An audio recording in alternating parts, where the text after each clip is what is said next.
blind date gone wrong. The CEO met his late wife's twin sister without knowing she existed. "Would you please meet my daddy today? It's actually a blind date." The classroom was bathed in golden light as the sun dipped behind the trees outside.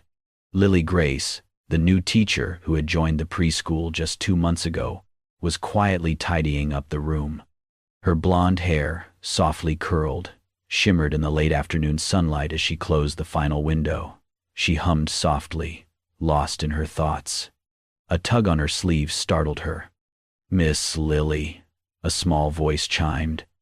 It was Emma, the bright-eyed girl in a pink dress with pigtails bouncing on each side of her head. Her eyes sparkled with a mischievous excitement.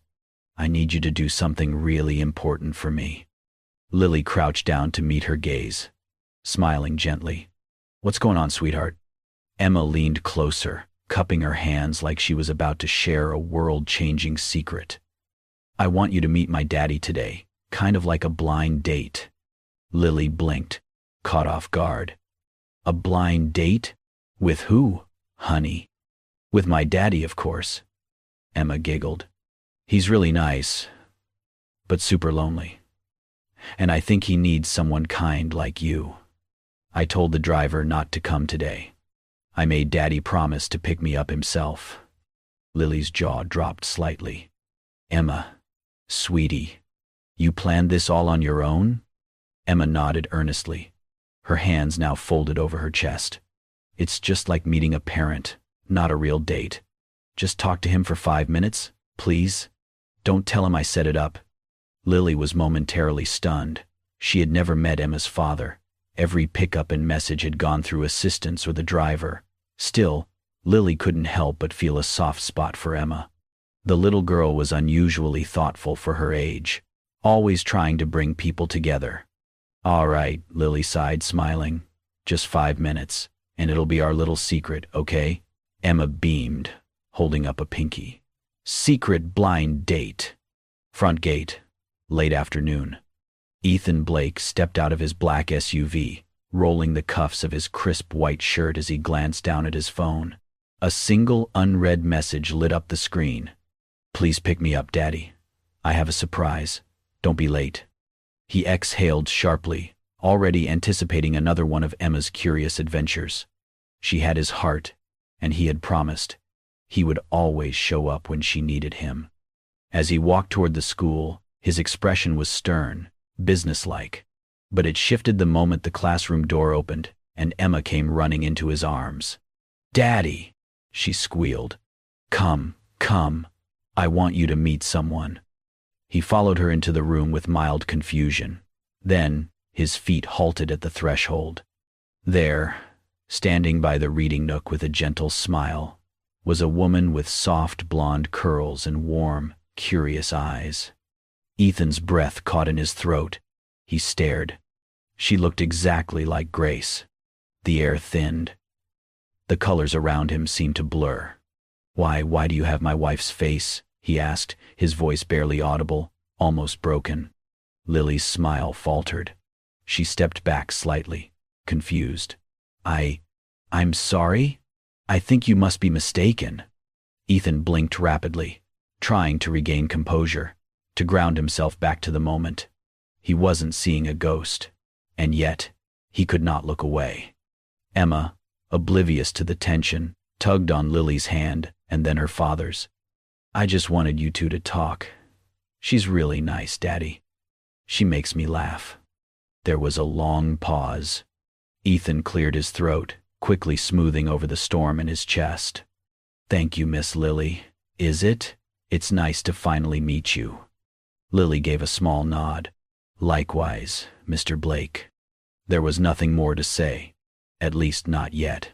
Ethan turned to Emma, brushing her hair back gently. "Let's go home, kiddo." As they walked away, Lily stood silently by the door, her fingers gripping the strap of her bag. Her heart was pounding for reasons she couldn't quite explain. From behind the corner window, Emma peeked back at Lily, grinning proudly to herself. "Blind date started," she whispered. Night settled heavily over the city, yet Ethan Blake remained wide awake, seated in his study with the lights dimmed low. He had not touched the stack of photo albums in years, but tonight, he opened them one by one, his fingers tracing the faces of memories he had tried for so long to keep buried. Grace stared back at him from every page, her eyes bright, her smile effortless. But now, layered upon every image was the face of another woman, Lily. The resemblance was uncanny, too precise to dismiss as mere coincidence. It was not just her face or the color of her hair. It was the stillness in her presence, the calm in her voice, the gentle way she moved around children. He set one photo aside and picked up another, Grace holding baby Emma in a sunlit garden. Next to it, on his phone, he pulled up a recent picture taken at school, where Lily crouched beside Emma, tying her shoe with the same soft expression. The ache in his chest deepened. He could not shake the feeling that the past was somehow stepping back into his life. He turned to his laptop and opened Lily's staff profile again, something he had glanced at briefly when she first joined the academy. He scanned the lines slowly this time.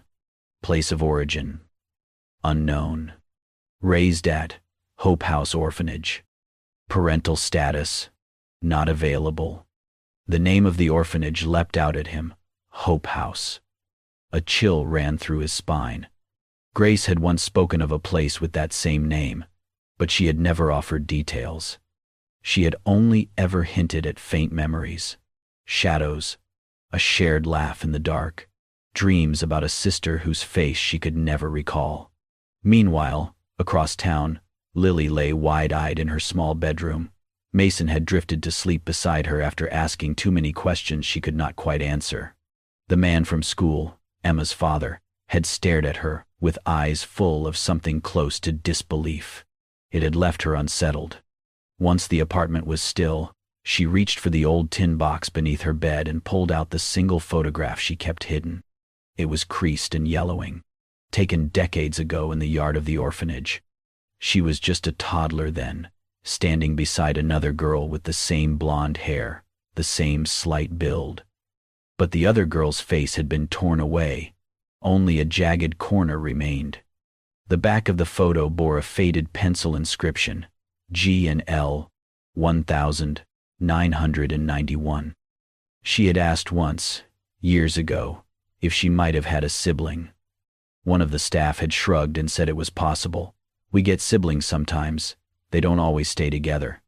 Lily had spent her entire life brushing off that notion.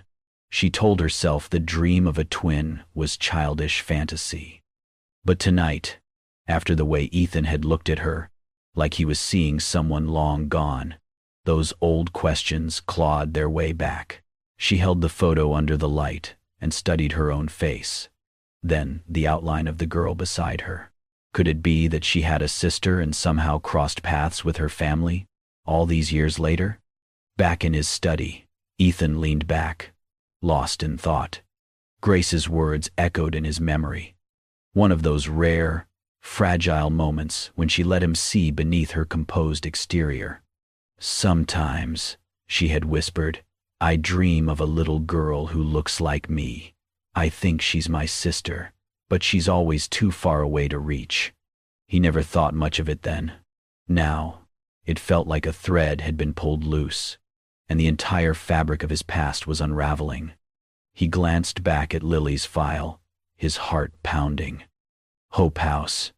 He didn't know what to believe yet, but the pieces were aligning in ways that could no longer be ignored. And across the city, Lily sat motionless with the photo in her lap, the sound of Mason's breathing in the background. The questions swirling inside her had no answers yet, but she could feel it. Whatever had begun in that classroom wasn't over. Not even close. The sun was already high by the time Ethan pulled into the park's gravel lot. He double-checked the message on his phone. Emma had been unusually persistent about their weekend plans. A picnic, just the two of them, no exceptions. But as soon as he stepped onto the grass, he spotted two figures approaching, one small, in a pink dress, the other unmistakably familiar. Lily. She looked as surprised as he felt. Mason walked beside her, clutching a little paper bag with a juice box poking out. Emma ran up to her father, smiling wide. "Daddy, surprise. We all get to eat together," she beamed, as if nothing about this situation was unplanned. Ethan cast a questioning look at Lily. She gave a soft shrug, her smile apologetic. "She said you knew. I suppose we've both been outsmarted." He sighed, then let the tension go. "She's persistent," he said, setting the blanket down. "I should have known something was up when she packed grapes for 4. They settled on the grass, Lily and Mason on one side, Ethan and Emma on the other. At first, the air was filled with polite comments and careful silences. Ethan kept stealing glances at Lily, trying not to get caught. The resemblance still knocked the air out of him, but it was different now. He was starting to see her for who she was, not Grace, but someone steady and warm in her own way. As the children played nearby, laughter broke the stiffness between them. Mason had an infectious giggle. Emma, never one to miss a chance for theatrics, began a pretend tea party with dandelion petals and leaf cookies. It didn't take long before Lily and Ethan found themselves smiling at the same moments, even finishing each other's thoughts when talking about their kids' quirks. Ethan watched her, listening as she recounted bedtime routines and grocery store tantrums. "He used to be terrified of the dark," she said softly, looking at Mason with affection. "Every night, I'd place my hand on his chest and count. 1, 2, 3, you are not alone. After that, he'd fall right asleep." There was something comforting about hearing her speak that way. An ease, an understanding only someone who'd walked the same path could carry. Then came the bee. It hovered above the fruit bowl, zigzagging lazily in the warm air. Mason stiffened, eyes wide, already starting to breathe fast. Lily noticed immediately. She reached over, gently touched her forehead to his, and whispered, "Brave boys don't swat. They breathe." Ethan's entire body froze. The words struck him like lightning, soft and slow, but burning through everything. Grace used to say that exact sentence to Emma during thunderstorms, her voice a calming lull in chaos. The tone, the cadence, it was identical. He turned his head sharply, blinking hard. His throat tightened, and for a moment, he had to look away. Lily didn't notice. She was too focused on calming her son, who was already giggling again as Emma offered him a cookie. The rest of the afternoon drifted by more gently. The awkwardness was gone, replaced by a fragile, quiet connection that neither of them could name. When the sun began to dip, they packed up slowly. No one wanted to be the first to say goodbye. In the car, Emma curled up in the back seat, tired from play. She leaned her head against Ethan's shoulder and murmured sleepily, "Daddy, can Miss Lily be your friend too? Like Mason is mine?" He didn't answer right away. His eyes flicked to the rearview mirror, catching a final glimpse of Lily walking hand in hand with her son. The breeze lifted her hair gently. She glanced back, just once, before continuing toward the lot. He didn't know what to call the feeling settling in his chest. It was not confusion anymore. It was something heavier, something deeper. Maybe Emma had been right all along. Maybe she wasn't trying to bring a stranger into their lives. Maybe she was bringing someone back. The cafe sat on a quiet corner near the school, tucked behind a row of flower shops. Ethan had suggested the place, neutral, cozy, with just enough distance from everything familiar. Lily had hesitated when he invited her, unsure of what this meeting was meant to be. But curiosity had won out. They sat near a window, the golden afternoon light slipping through the blinds and casting shadows on their table. Lily wrapped her hands around a cup of chamomile tea, while Ethan stirred his coffee slowly, watching the steam rise. At first, the conversation stayed safely within the bounds of parenting. Ethan asked about Emma's progress, her recent art projects. Lily smiled as she described Emma's storytelling skills, how the little girl would often narrate entire fairy tales with her own dramatic twists. She told the class last week that her mom lives in the stars and sends her dreams every night, Lily said softly. Ethan looked away for a moment, his jaw tightening. That sounds like Grace, he murmured. She always believed in magic. The name hung between them for a moment, invisible but heavy. Lily took a sip of tea, then glanced out the window before speaking again. I never knew my parents, she said. I grew up at Hope House Orphanage, moved from one foster home to another until I was 13. Ethan turned sharply. Hope House? She nodded. In Vermont. It's been closed for years now, but I remember it like it was yesterday. Something shifted in his posture. He leaned forward slightly. Did they ever tell you anything about your family? Only once, Lily replied, a touch of something unreadable in her voice. There was a woman who volunteered there. She said I might have had a twin, but no one could confirm it. I thought maybe she was just trying to make me feel special. She reached into her bag and pulled out her wallet. From one of the flaps, she unfolded a faded photo, creased and worn. She laid it carefully on the table. It showed a little girl, blonde, with large eyes and a solemn expression, standing beside another child whose face had been torn away by a jagged tear. This is me, Lily said. The girl next to me, I always wondered who she was. The back says, G&L, 1991. Ethan's breath caught in his chest. Grace had told him stories about strange dreams she had as a child, of holding someone's hand she couldn't see. She once said she had a feeling, a persistent tug in her chest, like she had lost something before she could even remember having it. I don't know why I still carry this, Lily continued, tucking the photo back into her wallet. Maybe part of me always hoped I'd find out who she was. Ethan's voice was quiet, almost cautious. Have you ever looked into it? She shook her head. No. Life gets busy, and honestly, I was afraid of being disappointed. When they parted ways outside the cafe, Ethan waited until Lily turned the corner and disappeared from view. Then he pulled out his phone, his fingers trembling slightly as he scrolled through the school's digital records. He opened Lily's staff file, scanning quickly. And there it was. Background: orphaned. Raised at Hope House Orphanage. No record of biological family. His heart pounded.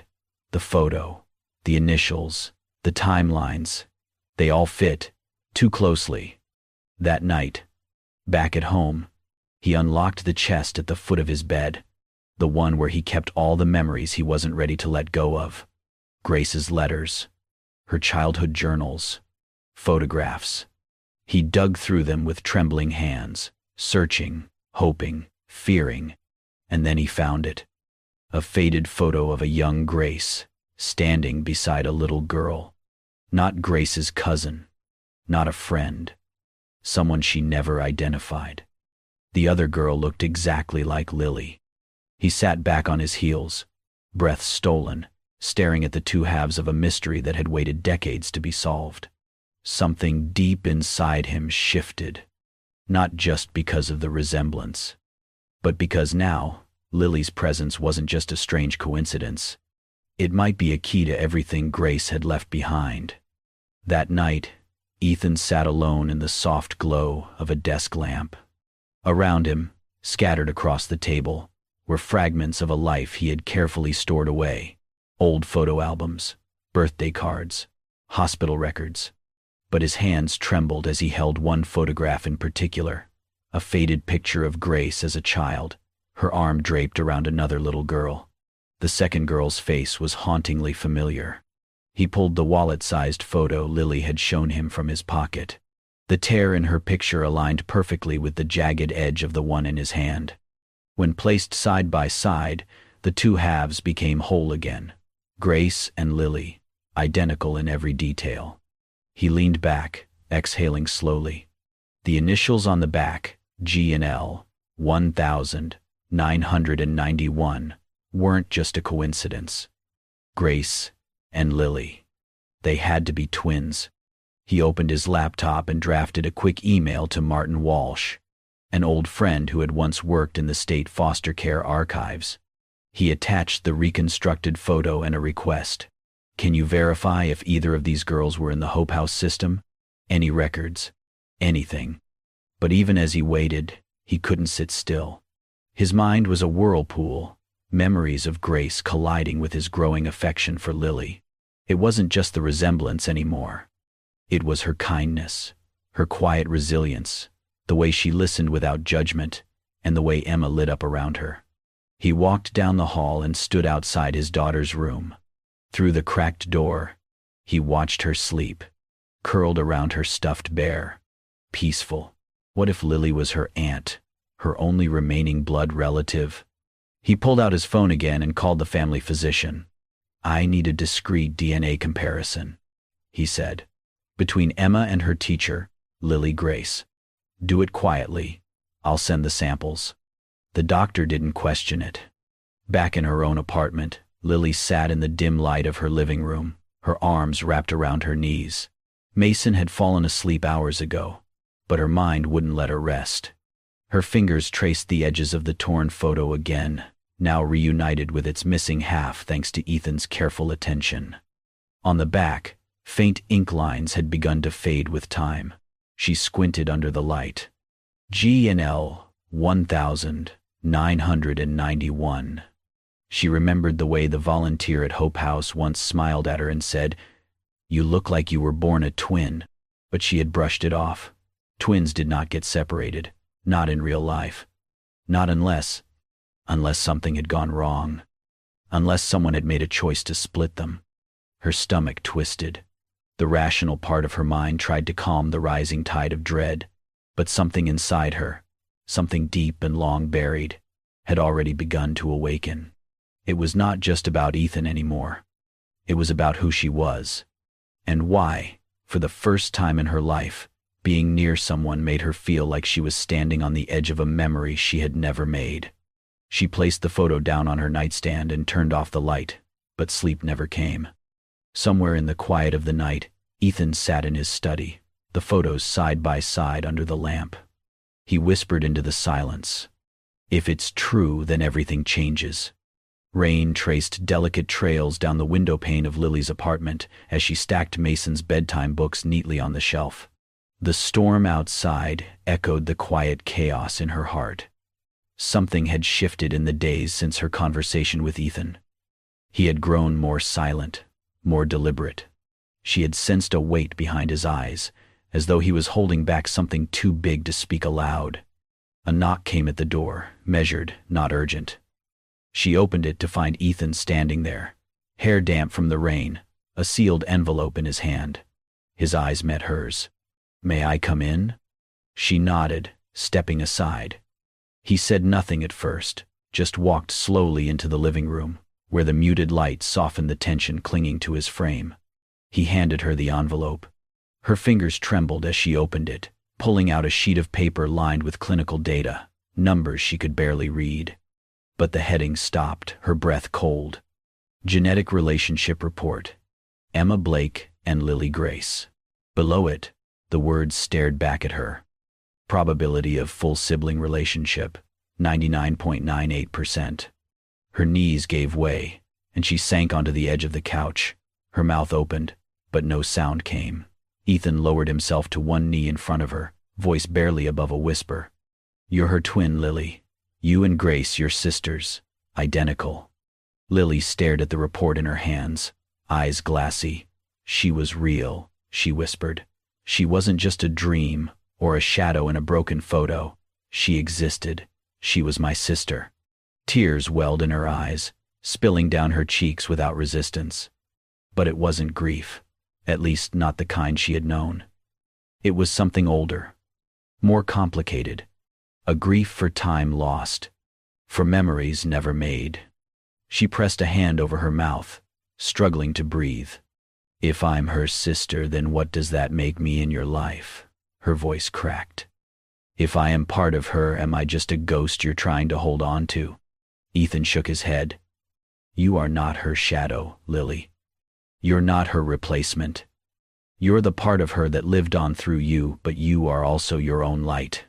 He reached for her hand, gently. "You're the first person who's made me feel like I wasn't drowning in the past. You brought me back." At that moment, A small voice called from the hallway. "Daddy?" Emma appeared in her pink pajamas, rubbing her eyes. "Why are you here?" Ethan opened his arms, and she ran to him, curling against his side. She looked up at Lily. "Do I really have a auntie?" Lily blinked, fresh tears rising. She knelt down to Emma's level. "Yes, sweetheart," she said softly. "You do. I'm your auntie. For real." Emma threw her arms around Lily's neck. "Yay! Now I have two mommies in heaven and earth." The innocence of the embrace, the pure joy in Emma's voice, it broke something open in Lily. The confusion, the fear, the guilt, it didn't vanish, but it softened under the warmth of a child's acceptance. She looked over Emma's shoulder at Ethan. He didn't say anything, but his eyes said it all. No labels, no pressure, just family, however unexpected. In the background, the rain began to ease, as if even the storm had paused to let them breathe. Lily didn't return to class that week. She had sent in a formal request for leave, citing personal reasons. No one questioned her. But behind that quiet decision was a storm she couldn't silence. The truth had landed like a tidal wave, washing away every certainty she thought she had. She wasn't just Lily Grace, a young mother and kindergarten teacher. She was the sister of a woman she'd never met. Grace, Ethan's late wife, was her twin, and Ethan, he was Grace's husband, the father of her niece. How could any of this make sense now? At night, she sat by Mason's bed, watching her son sleep, safe and unaware. She pressed a hand to his chest, feeling the soft rise and fall, but her own breath caught in her throat. If Grace were still alive, she whispered into the dark, what would she think of me? That was the question that tormented her. Not Ethan's feelings, not Emma's innocent affection, but her own conscience. It wasn't jealousy or doubt. It was a bone-deep fear of betraying someone whose face she wore, someone who came first. A knock at the door broke the silence. She hesitated, then slowly opened it. Ethan stood there. No umbrella. Rain clung to his coat, soaked his hair. He didn't bring flowers. He didn't say her name like a plea. He just stood there, with a look that wasn't desperate, just honest. "I'm not here to make this harder," he said softly. "I just need to give you something." From inside his coat, he pulled out a sealed envelope. Carefully preserved, the handwriting on the front read, "To Ethan, for when you need to remember how to live again." He handed it to her. "She wrote it before the accident. She never gave it to me. I found it months later. I never had the courage to open it until last night." Lily looked down at the letter in her hands. Her fingertips trembled. "I'll go now," he said, turning. But she spoke before he could leave. "Wait." She opened the letter. It was Grace's handwriting, slanted, gentle, full of life. "If she's out there, my sister, I hope she finds you. And I hope you let her in. Don't close your heart to love again, especially if it's someone who could remind you of how it all began." Lily's knees buckled. She sat down on the steps. Ethan stayed still, silent. Tears slid down her cheeks, not from heartbreak, but from the weight of knowing. Grace hadn't just left a memory, she left a blessing. And yet, even then, the conflict inside her didn't vanish. "I don't know if I can ever stop feeling like I'm in her shadow," she whispered. Ethan stepped forward, kneeling to her level, not too close, just near enough. "You're not in her shadow, Lily. You're her light, what she never knew she lost. But I don't love you because you're her. I love you because you left when you needed to. Because you stayed quiet when you could have fought. Because you let my daughter feel safe again." Their eyes met. No kiss followed, no embrace, just silence and a shared understanding. Rain continued to fall around them, but neither moved. Inside the apartment, Mason stirred. In the hallway, Lily and Ethan didn't make promises. They didn't talk about the future. They only held each other's gaze a moment longer before she spoke. Not today, but maybe one day. And Ethan nodded. That was enough. 1 year later, the mornings were quieter. Not silent. There was always the soft chatter of children, the clink of spoons against mugs, the sound of a kettle beginning to boil, but quieter in the way peace is. Lily stood in the kitchen wearing a light blue oversized shirt. It belonged to Ethan. She didn't even think about it anymore. Her hair was tied loosely, and she moved barefoot over the tiles, pouring hot water into 2 cups. The scent of chamomile filled the air. In the living room, Ethan sat on the couch, a book resting open in his hands, but his eyes occasionally drifting, not to the words, but toward the kitchen. At the coffee table, Emma and Mason were sprawled on the floor, coloring with markers, their voices rising in bursts of laughter. It wasn't a fairy tale. There was no sparkling engagement ring, no wedding photos hung on the wall. There were no titles, no boyfriend, no stepmother, no new beginning announcements. Just 4 people, existing in the same space, sharing tea and mornings and small, warm silences. Lily brought Ethan a cup. He looked up and smiled, not out of habit, but because he still meant it. She handed him the tea without a word, and their fingers brushed just for a second. He didn't say thank you. She didn't need him to. She sat beside him, curling her legs underneath her. They watched the children without speaking. Their bodies gently leaned toward one another in a way that didn't need defining. There had been no grand declarations, no sweeping, cinematic moments, but there had been healing. There had been a letter from a sister she'd never met that still sat, folded and worn, in Lily's bedside drawer. There had been quiet understanding, small steps, slow trust. There had been the first evening she stayed for dinner. Then, a weekend. Then, mornings like this. A soft breeze moved the kitchen curtain. From somewhere inside her, the words came. They weren't spoken aloud, but, if they had been, they would have sounded like this. I still don't know if this is right by the world's standards. I still don't know what to call us, but I know what it feels like. Peace. If you're watching, Grace, I promise I'll take care of him. Of her. Of both of them. Not because I owe you, but because I love them. Because I'm here. The camera would pull back, if this were a film, out through the kitchen window, past the potted plants and the smudged glass painted with kid-sized fingerprints. 4 people. No one quite replacing anyone else. No labels to define them. But something real. Something whole in its own quiet way. No perfect picture. Just a real one. A man who had once lost everything. A woman who never thought she belonged anywhere. 2 children who laughed louder now than they ever had before. The kettle clicked off in the background. Lily looked at Ethan. He looked back. Neither said it, but both knew. They were home. If this story touched your heart, don't forget to like, share, and subscribe to Kindness and Love Tales. We believe love isn't always loud.